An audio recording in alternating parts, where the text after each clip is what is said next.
Fabulous. Good to see all of you. All right.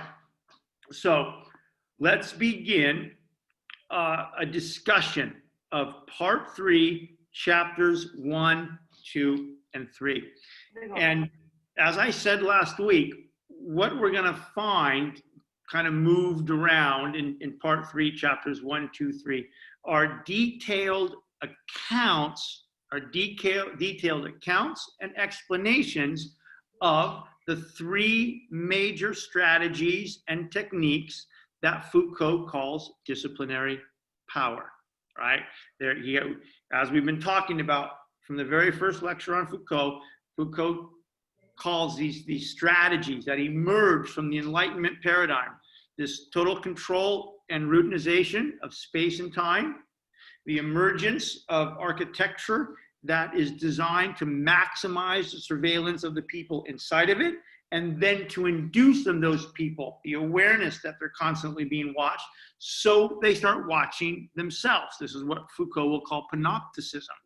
And then 3, right, the creation and deployment of an infinite series of exams that begin at birth and end after death, that are designed to kind of name and classify and diagnose. All right, those are the 3 strategies. Now remember, here's the key, here's the magic key to Foucault. Now look, if we had never read Nietzsche, if we'd never read Foucault, and we'd never heard of postmodernism, right? Those 3 strategies did have emerged from the 3 parts of the Enlightenment: the philosophical, the normative, social and behavioral, medical science, and the political, right? And even if we'd never read any Foucault or any postmodernism, never heard of nominalism, these 3 strategies would still be here. In fact, they are everywhere. They are ubiquitous. Everywhere we see the control and routinization of space and time. Everywhere we see a surveillance society. Everywhere we see normalized, highly obedient people behaving and monitoring themselves.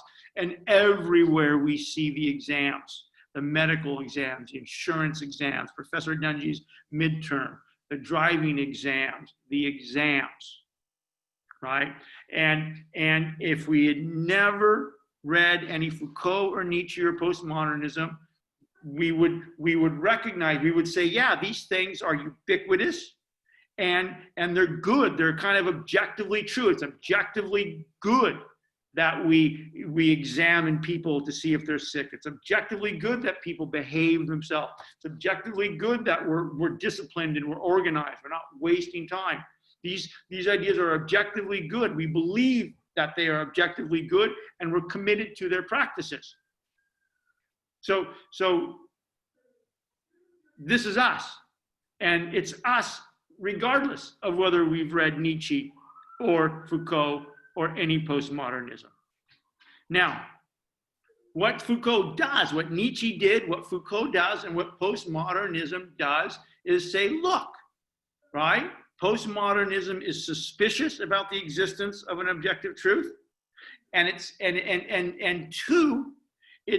really concerned about the consequences. What are the consequences? It asks this question to us: what are the consequences to our minds and our bodies and our politics that result from our belief, in our case, that the Enlightenment paradigm and these strategies are objectively true and good for us? What's the consequence? And what happens? What happens? This is the key to everything.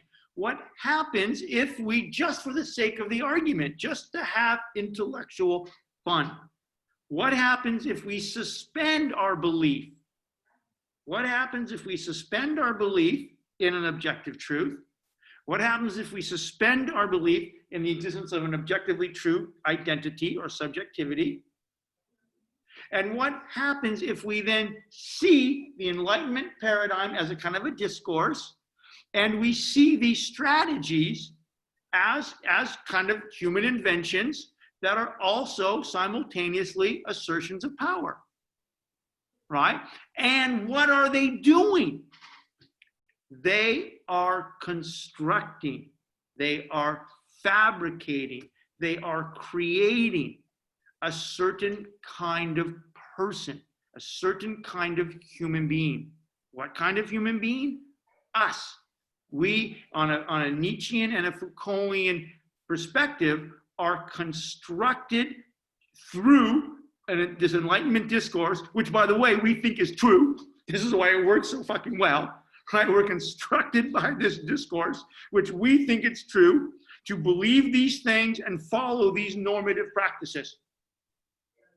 Right? And by the way, it works beautifully because we don't see it as working on us, because we think we're objectively true, and we think the knowledge we've acquired is objectively true, and the practices, the social scientific, the political science, the social worker, the therapeutic knowledge that we've acquired, that we're going to go out and deploy in the society to fix lives and to fix families, is good.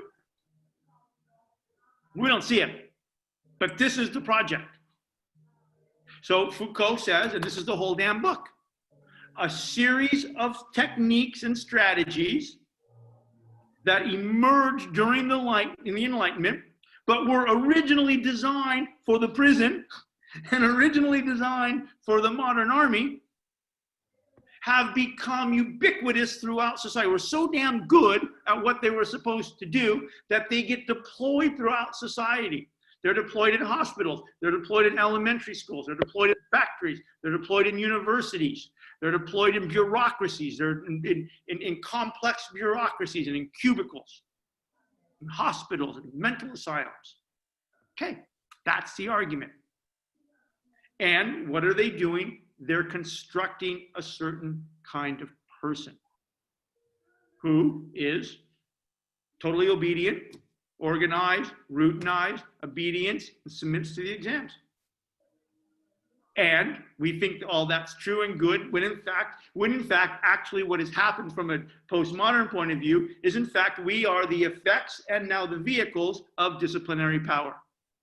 We are the effects and the vehicles of disciplinary power. And now what we're going to do in the remaining 3 lectures is talk about how those strategies do that. All right? So you guys got the argument, right? Good. And now what we're going to do is we're going to talk individually about how each of those 3 strategies work and what they're doing, how they work. Okay? And we're going to walk through it. So by the time we're done, this time next week, you guys will have a pretty good kind of command of this. All right? Now, I sent you that email yesterday and I said, please get your books out, open them up. Be prepared to follow me because I'm helping you. I'm walking you through a very difficult text, showing you the core ideas, what they mean. All right? You can buy me a Porsche later. All right. So, and everybody's so burned out. So, but we're going to finish strong. Okay. So let's go to page 135. Part 3, chapter 1, page 135. Now, what Foucault does in the first couple pages, I'll give you a hint about how to read them or what to look for. In the first couple pages of each chapter, part 3, chapter 1, part 3, chapter 2, and part 3, chapter 3.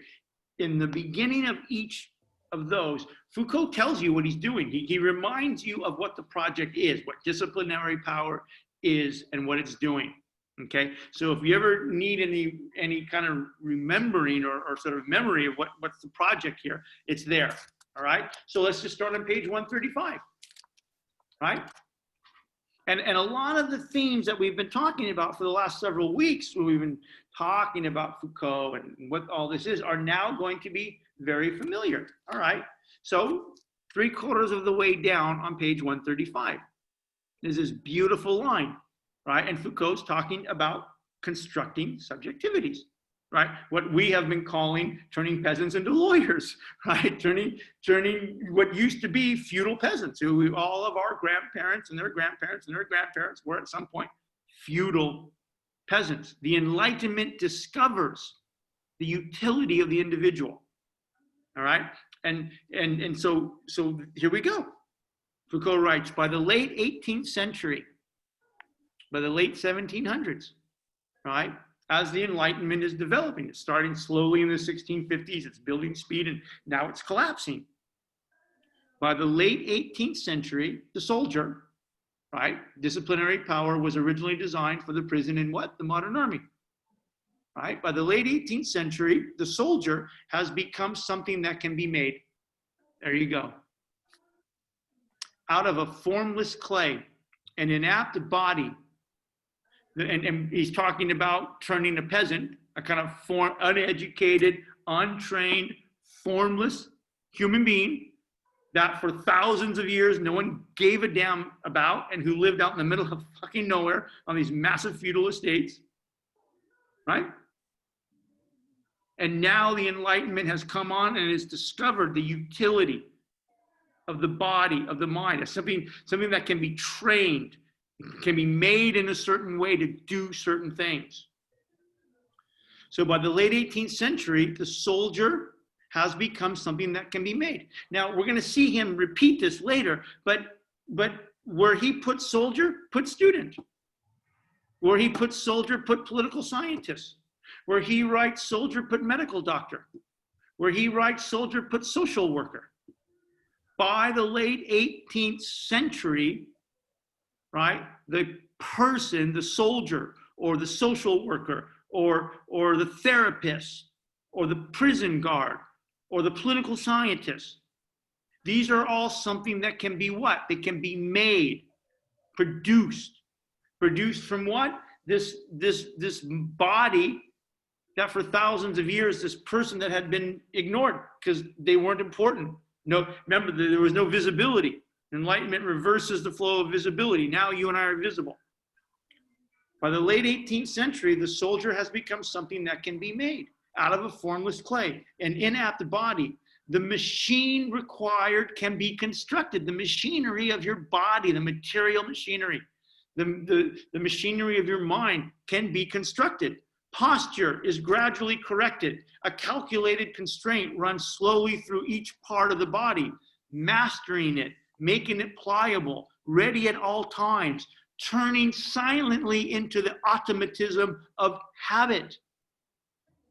In short, one has got rid of the peasant and made him into a soldier. And ultimately, all of those three strategies of disciplinary power, they're operating simultaneously. They're reinforcing each other. They begin at the moment you are born, and they end after they're still going on after you're dead. And what are they doing? They're operating on your mind. They're operating on your body to create restraint, compliance, obedience, to turn the peasant into a lawyer, into a social worker, into a political scientist. The body and the mind they're constructed. Identity is constructed. Knowledge is constructed. Race is constructed. Gender is constructed. Sexuality is constructed. Normality is constructed. Deviancy is constructed.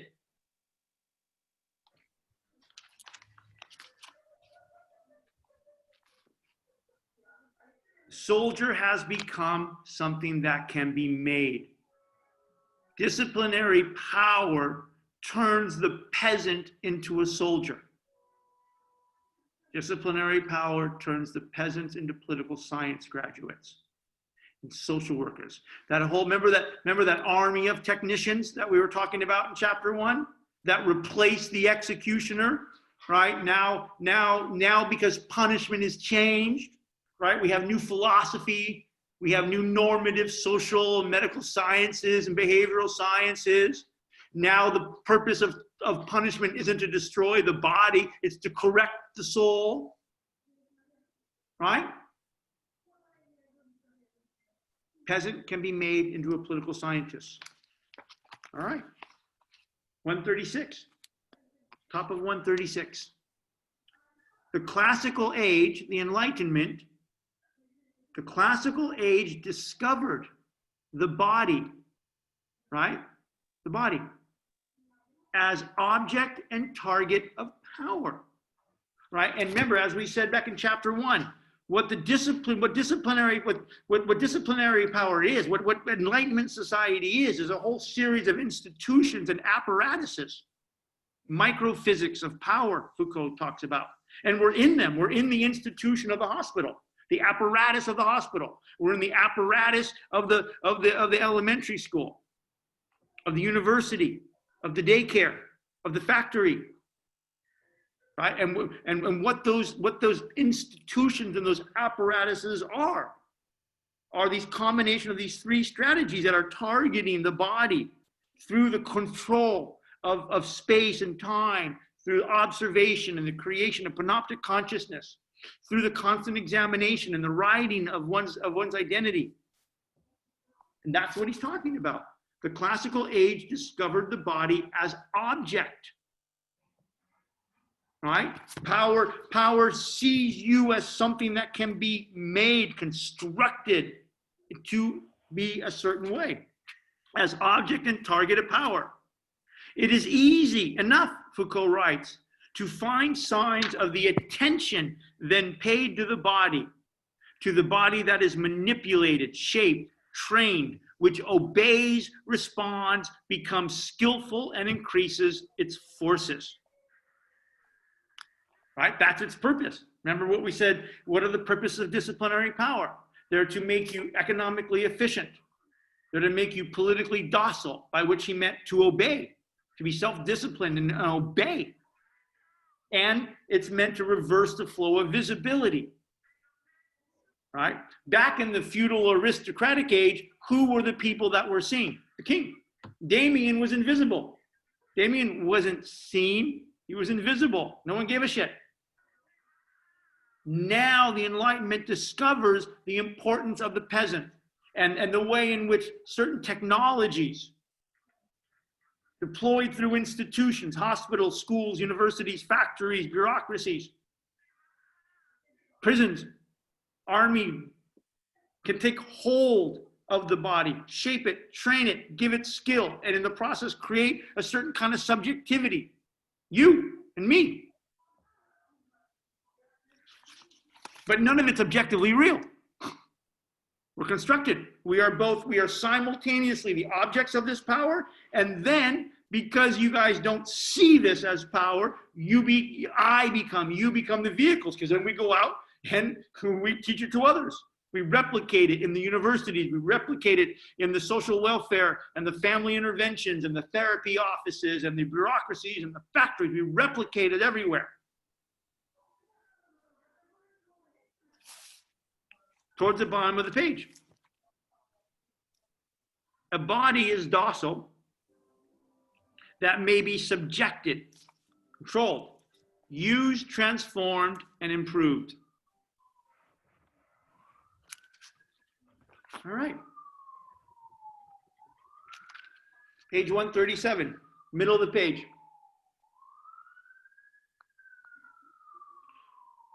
He's talking about disciplinary power, but the sentence starts with "it implies." Disciplinary power implies, right in the middle of the page, 137. Disciplinary power implies an uninterrupted, right? And this is brilliant because it's always already there, right? You and I are born. We're born into a hospital. Someone names us. Someone gives us a gender assignment. Someone gives us a racial assignment. Someone gives us a socioeconomic assignment. Someone gives us a health assignment, right? It's always already there. By the time you and I become aware that we're an I, right? By the time Nick Dungy was aware that he was something like Nick Dungy had already been what? Well underway. So the power, and this is a beautiful kind of verb phrase in the Germans. We don't have it in English, but the phrase is always already. It's always already been operating. It's uninterrupted.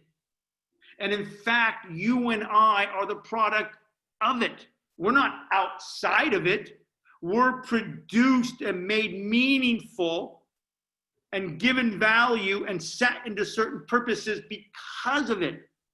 That's what he means by uninterrupted. It's always already there. Disciplinary power implies an uninterrupted, constant coercion, supervising the process of the activity rather than its results. And it is exercised according to these kind of partitions of time, space, movement.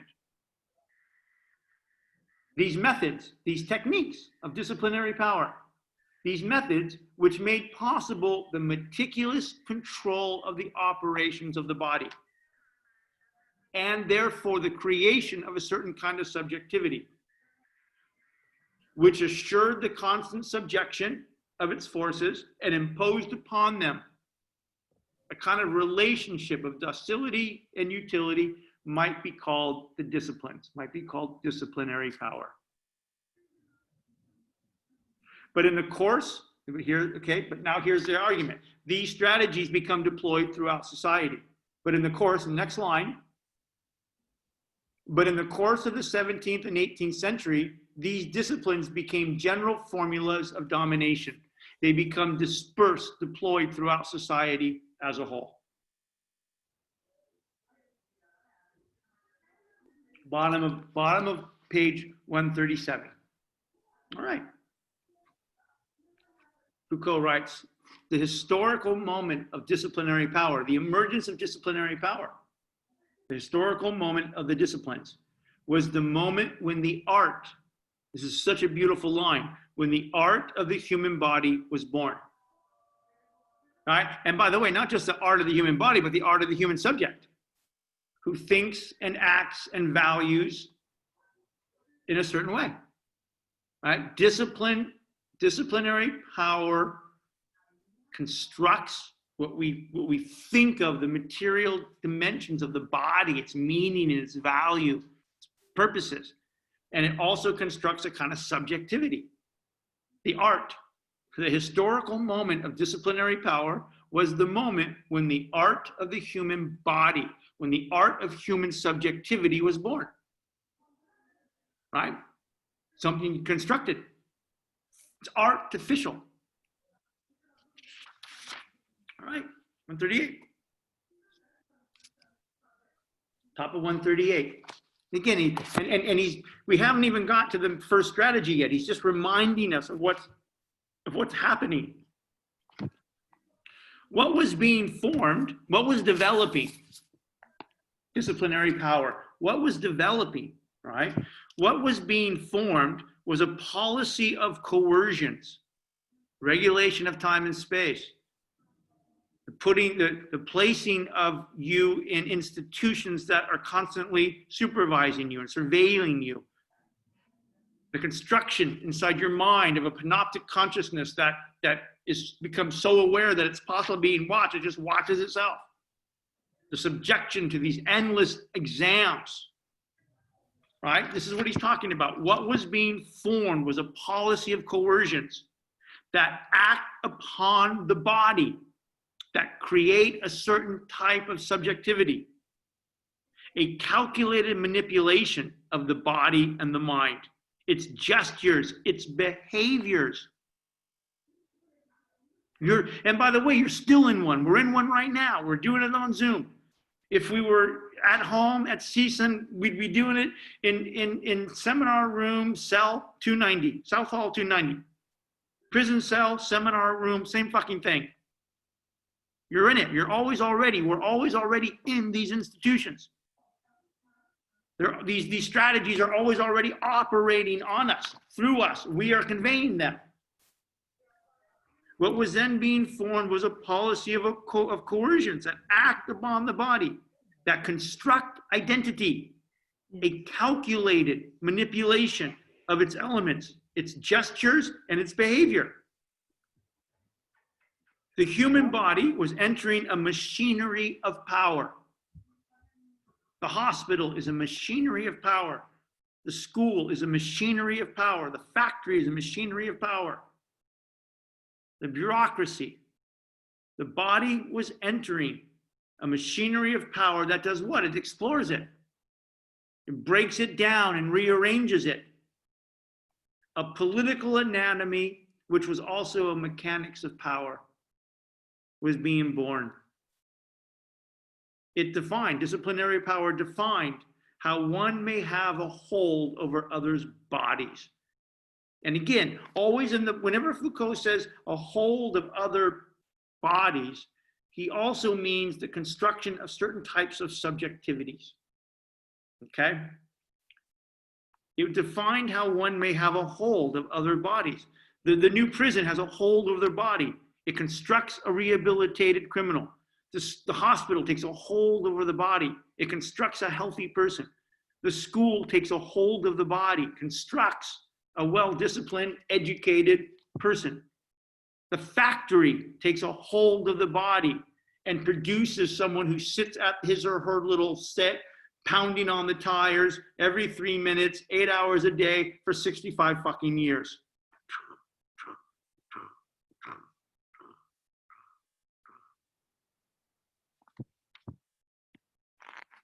A machinery, the human body was entering a machinery of power that explores it, defines it, rearranges it.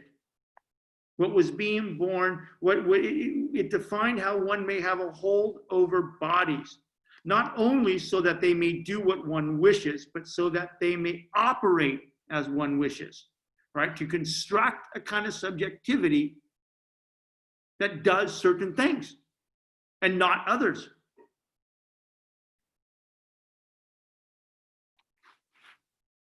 Disciplinary power increases the forces of the body in economic terms of utility, right?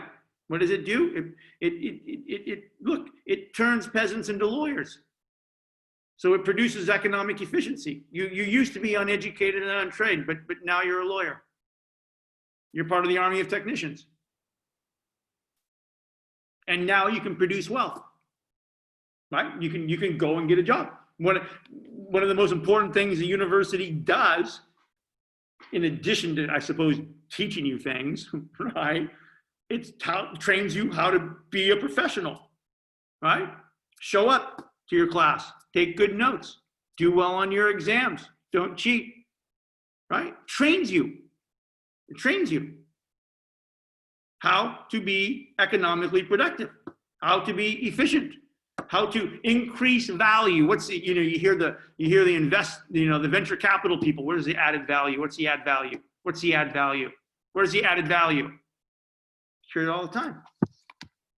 Disciplinary power increases the forces of the body in economic terms of utility and diminishes these same forces in terms of political obedience, right? That's what we've been talking about. You're economically efficient. You got some aptitude. You know how to do things, to be sure. And you are docile politically. You obey. You're obedient. You're normal. You're normal. You've been normalized. Okay. 3/4 of the way down 138. And now again, he's reminding you that this wasn't just taking place in the emergence of the new prison system. This wasn't just taking place in the army, in the emergence of the new army. These strategies, disciplinary power, when he says they, he's talking about the strategies of disciplinary power. They were at work in secondary education at a very early date, later in primary schools. They slowly invested the space of the hospital. And in a few decades, they restructured the military organization, right? So these strategies are applied everywhere. They're ubiquitous.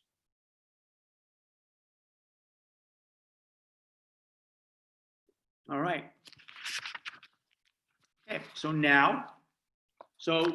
the first couple pages of part 3, chapter 1, he's reminded us of what's going on. What's the big picture here? What's disciplinary power and what's it doing? Wait, Professor? Yep. I don't understand the secondary education. They were at work in secondary education. Like yeah, in high schools, in elementary schools. Schools are designed like prisons. Hospitals are designed like prisons. Factories are designed like prisons. Bureaucracies are designed like prisons. But why secondary? Why not first? Because your parents? He just uses, forget secondary, just say education. Okay, schools like prison. Thank you. But again, I want to be very careful here, right? Because the modern prison, when Foucault talks about the emergence of the modern prison, right? He's talking about the way three really powerful techniques and strategies get deployed to construct it: the organization of time and space, right? The observation, and then the way the prisoners are so accustomed to being observed, even when they're not, they start behaving themselves. And then the constant examination, right? Are you getting better? Are you learning your lesson? Are you a rehabilitated criminal? Can we put you back into society? The examinations, the parole, right? Those three strategies, which, by the way, emerged from the Enlightenment. And the people who developed them thought these things were what? Objectively what? True. True and what? Good. Right? And by the way, that's why this isn't conspiratorial. This is a system. This is power. This is disciplinary power, uninterrupted, constantly flowing. But the argument here is that those same strategies you see replicated, right, in school. You think about how we train and educate kids in elementary school and in high school, in junior high, and high school, and the university, how they then go to factories and they go to bureaucracies. They all look, they look kind of the same physically, materially, right? I love to do this when we're at CSUN, because all I got to do is get everybody to stand up, go to the door at South Hall 290, open the damn door and look down the hall to the end of the hallway. And what is it? It's a fucking long corridor with tile, illuminated, and what are there? Just rooms and rooms, little cells, but these are classrooms. And if you turn right and you go to my office, and you go to DeMaio's office, and you go to Bradbury's office, and Boris Rick's office, what do you got? You got cells, little office cells, right? Architecturally, they're the same. The control of time and space in them, 8:30 class, 9:30 class, lunchtime, 1:30 class. The total control and routinization of time and space. The maximization of the observations of you students in Sierra Hall, in the classroom, in the hall, in the structure. The constant examinations to train you, to take you from being a peasant to a lawyer, to a political scientist. They're the same strategies, right? CSUN, the beauty, the miracle of CSUN as this quintessential Enlightenment institution, literally designed, it exists to educate the children of the poor and the working class, to break the cycle of poverty, to increase economic efficiency, to produce docile and productive citizens. That whole project began in the prison. Right? And so the strategies are the same. The processes are the same. The purposes are the same. Take your body. You're a 9-year-old, and let's put you in elementary school. Here's your damn desk. Sit at that desk for 1 hour. And by the way, if you're good, I'm going to give you a little gold star on it. If you come back quickly from recess and you sit down and you shut up, you get another little gold star on your little desk.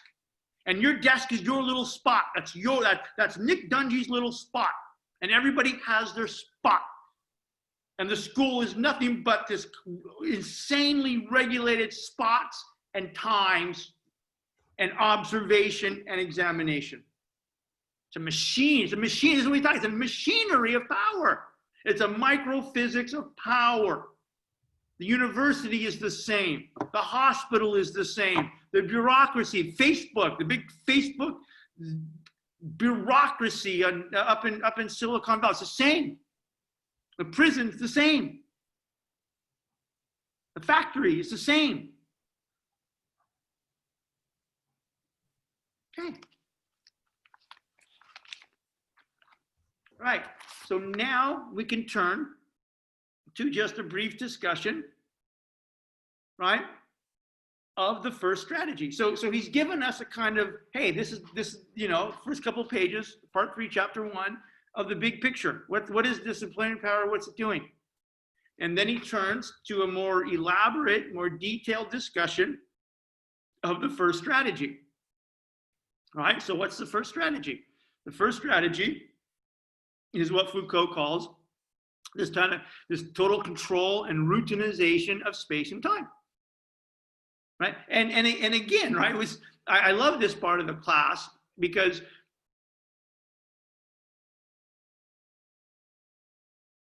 this is so obvious, right? This disciplinary power is so good and it's so effective, and we don't know it's happening because it's so obvious. It's so obvious. And say, okay, so let's talk about the first strategy, the total control and routinization of space and time. And so here on the outline, first we'll talk about space, and then we'll talk about time and the fusion of space and time. Right? And so on page 141, right, under the little subtitle, The Art of Distributions, on page 141, he starts this formal discussion of the first strategy. And he says, disciplinary power, discipline sometimes requires, I'll just keep saying disciplinary power to remind you. He just says discipline. Sometimes he says power, right? Disciplinary power requires enclosure, right? The specification of a place heterogeneous to all others and enclosed in upon itself. It is the protected space of disciplinary monotony, right? And again, this is so obvious, right? So when he talks about enclosure, when he talks about the big sense of enclosure, right? He talks about the creation of physical spaces that are specifically designed to do specific things. So the hospital is a kind of enclosure. The university is a kind of enclosure, right? The university, if you want to think about CSUN, you want to think about the footprint of CSUN on Zelza, Nordhoff, and Reseda, right? Whatever the footprint, they call it footprint, right?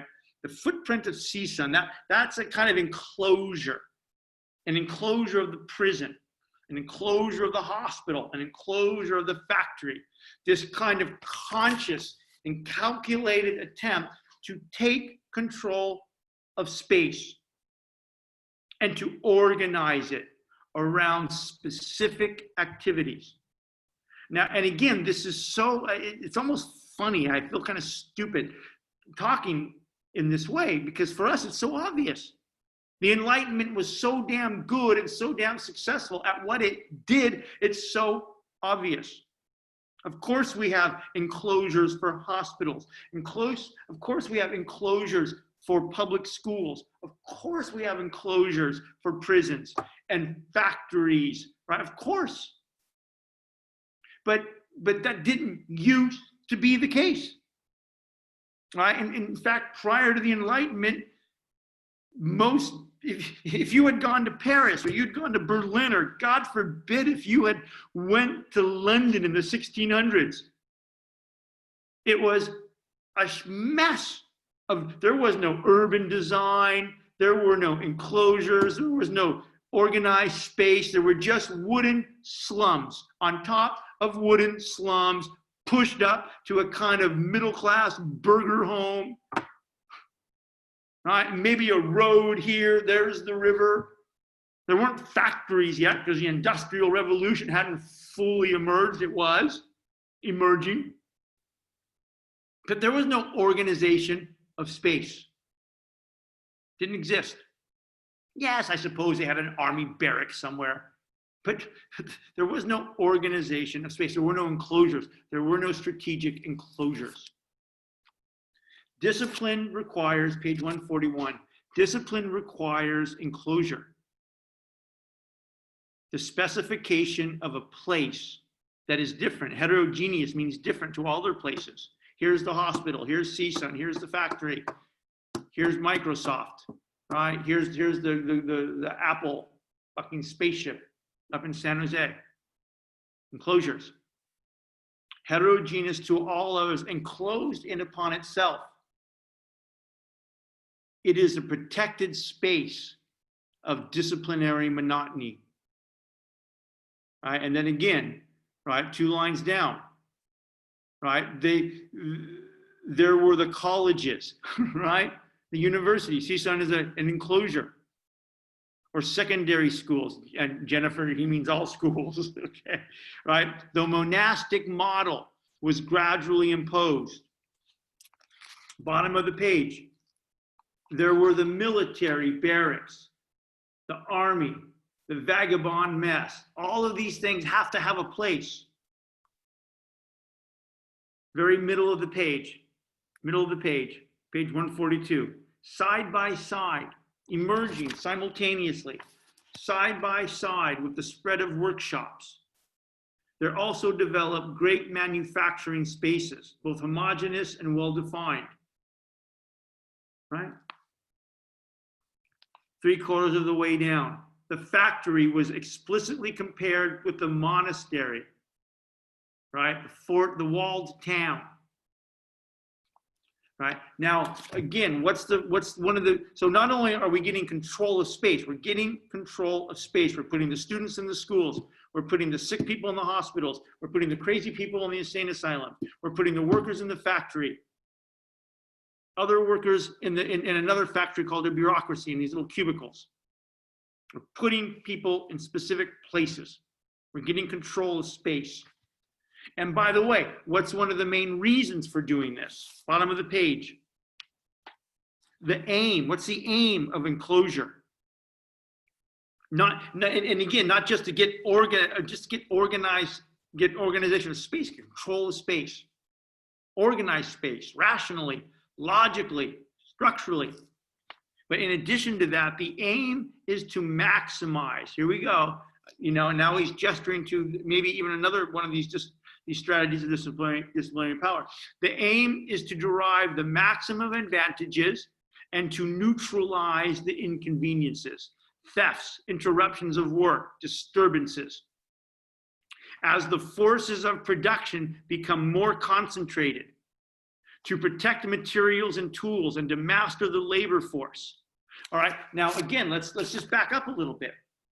Last week, when we were talking, we were still in chapter 1, and we're talking about how, look, the vehicle that carries the book is Foucault talking about the emergence of this modern prison system. Right, the end of this feudal aristocratic system. The purpose is just to destroy the body, right, and do these things, and the emergence of this new system of punishment. And while that's the main vehicle, we had said, look, there's other things that are kind of happening that encourage the emergence of disciplinary power.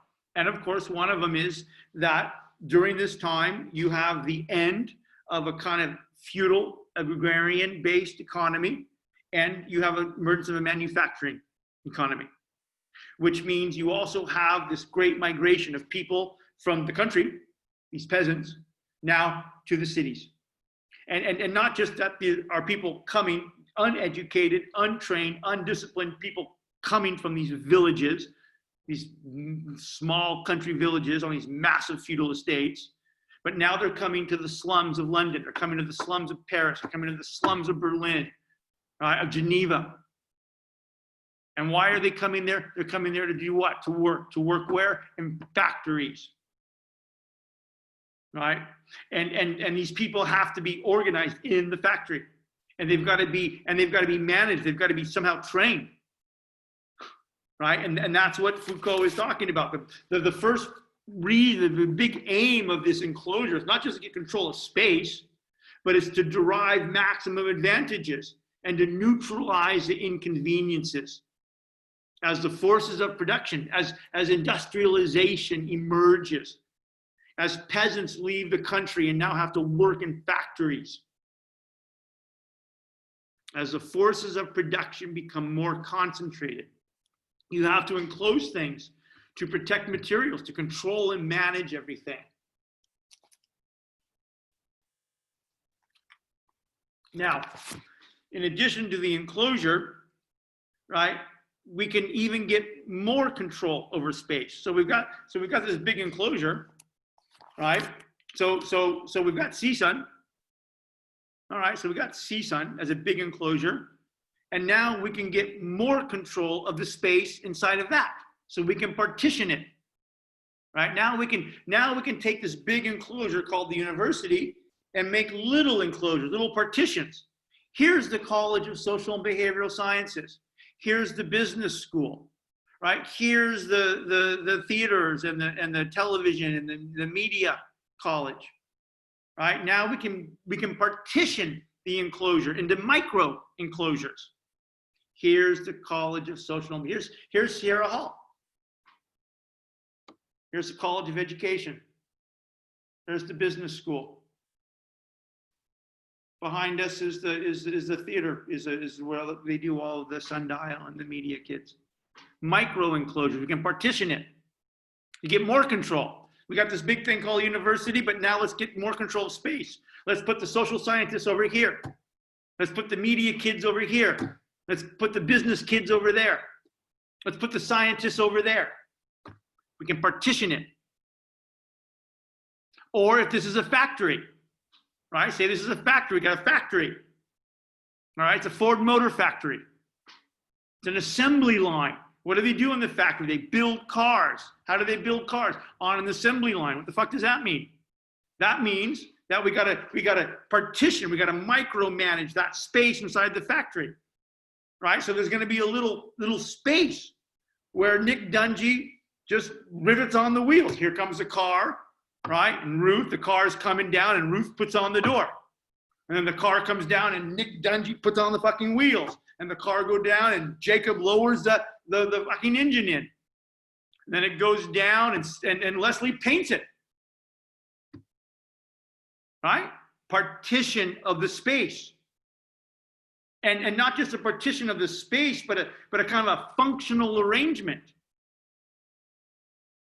Right? And even in Sierra Hall, right? We got the College of Social and Behavioral Sciences. That's a kind of partition, a functional partition inside the enclosure. And even inside that functional space, you've got the political science department, and you got the psychiatry department, and you got the history department, you got the anthropology department.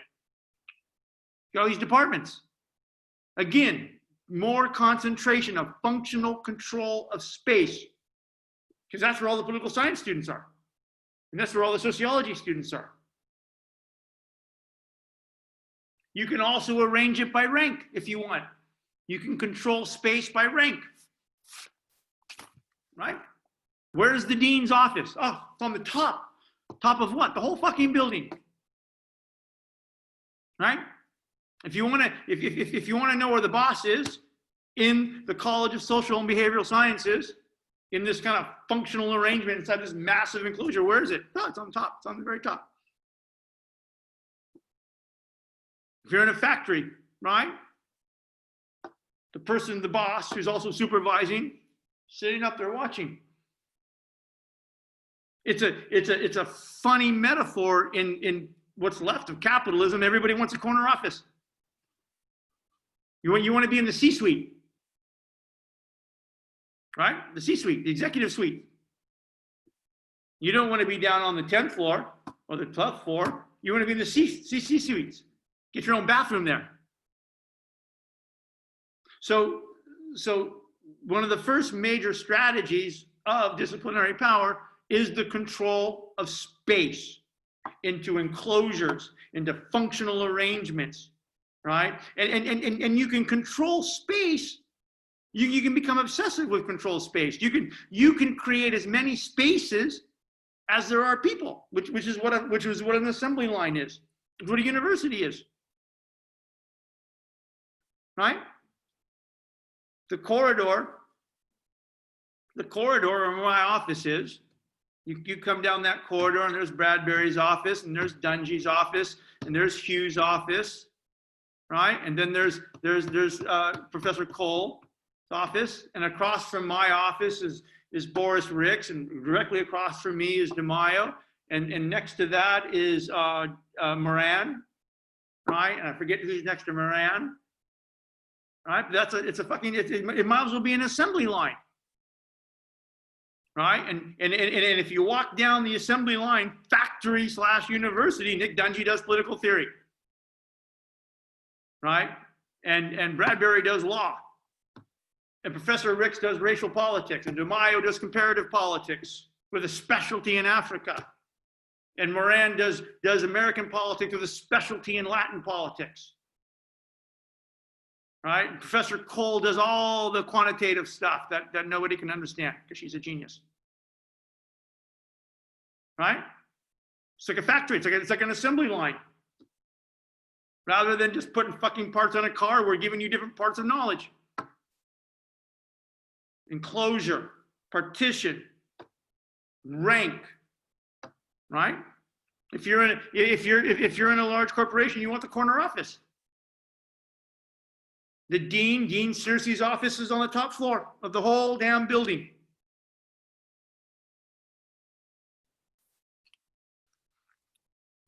And again, why is all this done? This machinery, 143, page 143.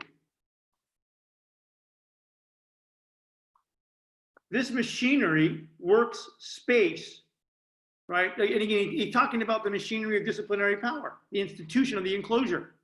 This machinery, top of 143. This machinery works space in a much more flexible and detailed way. It does this, first of all, on the principle of elementary location or partitioning, right? So we got the big enclosure, and now we can create a smaller enclosure, a college, social and behavioral science. That's what he means by partitioning. And then we can make a smaller partition, the Department of Political Science. And then we can make a smaller partition, classrooms and offices. It does this, first of all, on the principle of partitioning. Each individual has his own place. And each place, it's individuals, right? Now we're talking about the school. We're talking about Nick Dungy's office on the second floor of Sierra Hall in this College of Social and Behavioral Sciences in this massive enclosure called CSUN. But it's the same at the elementary school. It's the same at the hospital. When you're born, and if you're born early, you go to neonatal. If you're born and you're born sick, you go to that, right? Each place has its individual. Each individual has its place. And by the way, it's funny joke. And damn it, I wish we were in person. This plays better if we were in person. But this is how deep this goes. This is how deep this goes. So I know all of you now, right? But before the class began, I knew most of you already because I've had 2 or 3 classes with you. Right? We've had 2 or 3 classes together. And there's a high likelihood that the 3 classes we've had together were in different rooms. Because only the pro-sem is taught in 290. But if you had 350 with me, we were down one of the halls. We were in one of those 3 rooms, 270, 2 something, I don't remember. God, it's been so long, I can fucking remember now. But why am I telling you this story? This story about this idea, each individual has his place, as a really profound sort of element of disciplinary power and how deep it is in you. So I'll just take Ruth, for example. We've had a bunch of classes together. I think this is our 3rd class. In the previous 2 class, 4th, we've had 4. Oh my God. Sorry, Ruth. You need a doctor's note now. Now you need therapy, right? We need more army of technicians, fucking therapists. But let me get to my point because I'm boring you guys and I'm sorry. I'll just take her. So I can remember distinctly that I've had Ruth in a class, 2 different classes in 2 different rooms, 270, 272 or something. And in each of those classes, Ruth sat in the same seat the whole semester. And all of you do, by the way. All of you do. All of you do. If we were in 290, this would have played out. At the very first day, you guys would have staked out your spots around the big seminar table. Or if we're in 270, you stake out your spots in all the rows of the classes. Right? You do. I'm going to go sit in that corner, or I'm going to sit on this corner of the seminar, or I'm going to sit next to Denji here in the seminar room, or you stake out your fucking spot. And you sit in that spot the entire semester. And you do it for each class. This is what I mean. I've had some of you for 3 or 4 classes, and I can remember. In this class, Ruth always sits over there. But at the 12:30 class, that's the 8 o'clock class. But at the 12:30 class, different class, she sits over here. Different class, different desk, different spot. But they're the same. And they don't change. They don't fucking change. And God forbid, this is the funny part, but this is also the revealing part. God forbid you come in one day and someone's in your fucking chair. Now, technically, it's not your damn chair. You have no right to it. It has your fucking name on it, right? It's not your chair. But holy shit, God forbid, you walk in, and I see it. I watch it. I watch it. Because I'm standing up there like a tool. I'm seeing people, and I see you guys walk in, and I see you look to start to make your way towards your desk, and when someone's there, you're shattered. There's like a microsecond where you're shattered, like you're shattered because fuck, someone's in my space, and then you're kind of pissed because you think you have a right to the space, which you don't. I mean, it was funny, it was even funny. And then you kind of glare a little bit, you throw some shade, but you got to be careful because technically it's not your fucking space. Right? Right? So you got to be careful, you got to be disciplined about it, right? But I see it. And why do you do that? Now, if I were to ask you why you do that, you'd say, well, I'm left-handed, or I like the way the sun comes in, or you'd give me some excuse, which would make sense.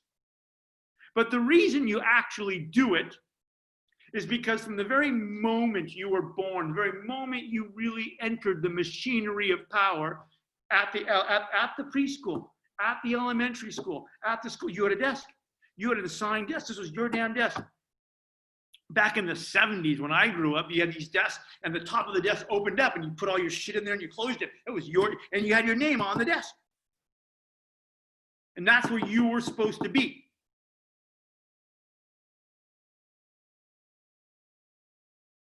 Right? And now that is constructed you. You come into a classroom, and now we don't assign it to you because you're college kids, but we don't have to because you just select it and you sit there. And for 30 lectures, you sit in the same goddamn place. And then when you go to another class, it's the same. Why do you do that? Because the power of the control of space is so, it's not even deep. I won't say it's deep. It's you. Each individual has his own place, and each place its individuals. Disciplinary space tends to be divided into as many sections as there are bodies or elements to be distributed. Middle of the page, why do they do this? Its aim was to establish presence and absence, right? It's done so and so by the way, if I look up and there's an empty desk, I know immediately, oh, Jacob's gone or Ruth's gone. Right? This is also feeds into observation. Right? We create architectural space to watch you. Its aim, middle of the page, 143. Its aim was to establish presence and absence, to know where and how to locate individuals, to set up useful communications, to interrupt others, to be able at each moment to supervise the conduct of each individual, to watch it, to supervise it, to assess it, to judge it, to calculate its qualities or merits.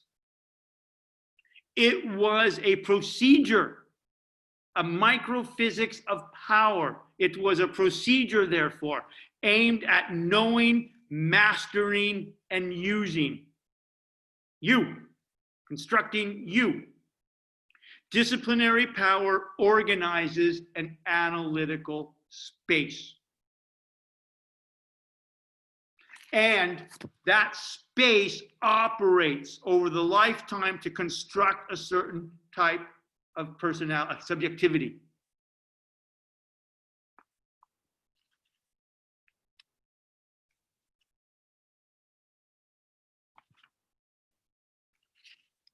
Okay. Now, let's turn to time. Because there's two parts of this strategy. Right? There's the total and obsession with space and time. Right? Time.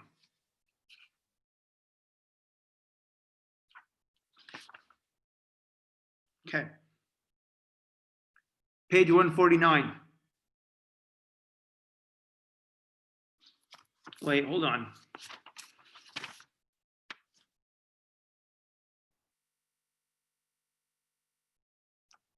You know what? Go back to page 147 real quick. There's a really good quote on page. There's some things. Page 147, right in the middle of the page. Again, a kind of reminder of what the organization of space does. By assigning individual places, each person has his or her space. By assigning individual places, it made possible the supervision of each individual and the simultaneous work of all. It organized the new economy of time of apprenticeship. It made the educational space function like a learning machine, right? It's beautiful. Bottom of page 47. Things must be so arranged that those whose parents are neglectful and verminous must be separated from those who are careful and clean. And this is a funny joke. Every year when I teach this class, I threaten to organize the space around GPA, right? Because I have access to your grades. I know who has the high GPAs and the low GPAs. And every year I threaten to organize the desks, the spots, because I can create a seating chart if I want. When you go to law school, you have a seating chart. And I always threaten to assign the seating chart according to GPA. Right? High GPAs in front, middle GPAs in the middle, and the low GPAs just fuck it, put you in the back. But again, as a kind of power. I'm making a bad joke, but you can arrange things to express power, to express meaning. Right? And by the way, the quote that I'm reading you, this is how things were done. When schools originally were developed, the clean kids from the wealthy families were put in the front. And the kids from the poor families, right, who tended to be sick and smell and disruptive were put in the back. They were segregated by this power. And you can do all sorts of subtle things. All right. Let's just begin time. And then we'll finish this on Thursday because we're almost done. So the second element of the total organization and routinization of space and time. This is fascinating. During the Enlightenment, this idea as a cultural obsession that you can get control of time, right? That you've got clocks, that you've got watches, that you've got timetables, you got train timetables, you've got factories that start at 7 a.m. and every 3 minutes another piece of the car comes through, or you got universities, right? That of time, this idea of time, which we are obsessed with. Do you use your time efficiently? Do you use it productively? God forbid you waste your time. All of those phrases and the obsession we have about that is an invention of the Enlightenment. It's an invention. And it's funny, but it makes sense. If you, prior to the 1600s, and we can just have fun with this, right? Just be playful a little bit, right? Prior to the 1600s, you and I, we were peasants, literally peasants. We were serfs, living on some feudal estate in the middle of fucking Western France. And we were uneducated, we were untrained, right? Because we just worked in agriculture. Right? Lifespan was about 50. Most people were dead by their late 40s because their teeth fell out and they fucking got some disease or they starved. Right? That was it.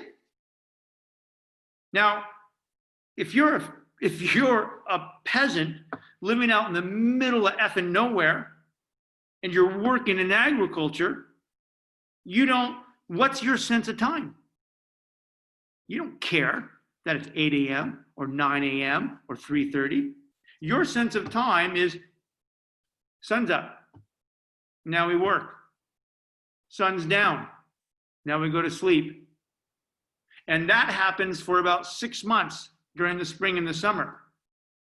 And then the days get shorter.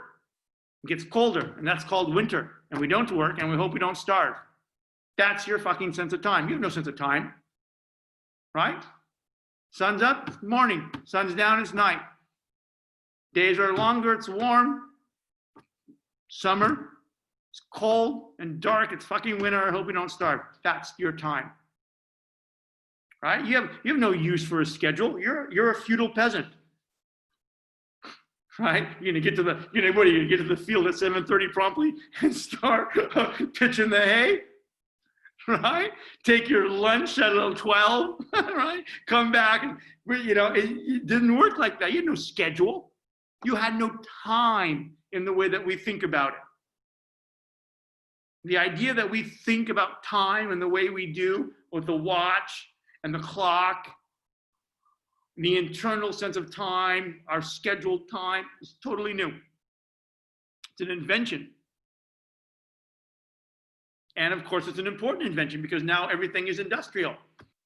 Everything is enclosed, right? We're doing things. We're educating people. So 8 o'clock class and 9 o'clock class and 10:30 class, or we're building cars. And the shift starts at 8 and you're in your little partition and every 3 minutes, part of the car comes. Or you have your schedules. It's time to study. It's date night, or it's time to go work out, or it's time, whatever. The whole obsession with time, and not just the obsession with time, but the fact that we micromanage every second, that we extract value and efficiency out of time as a kind of obsession with its control is a quintessentially Enlightenment idea. And it's a form of power. It's a form of disciplinary power.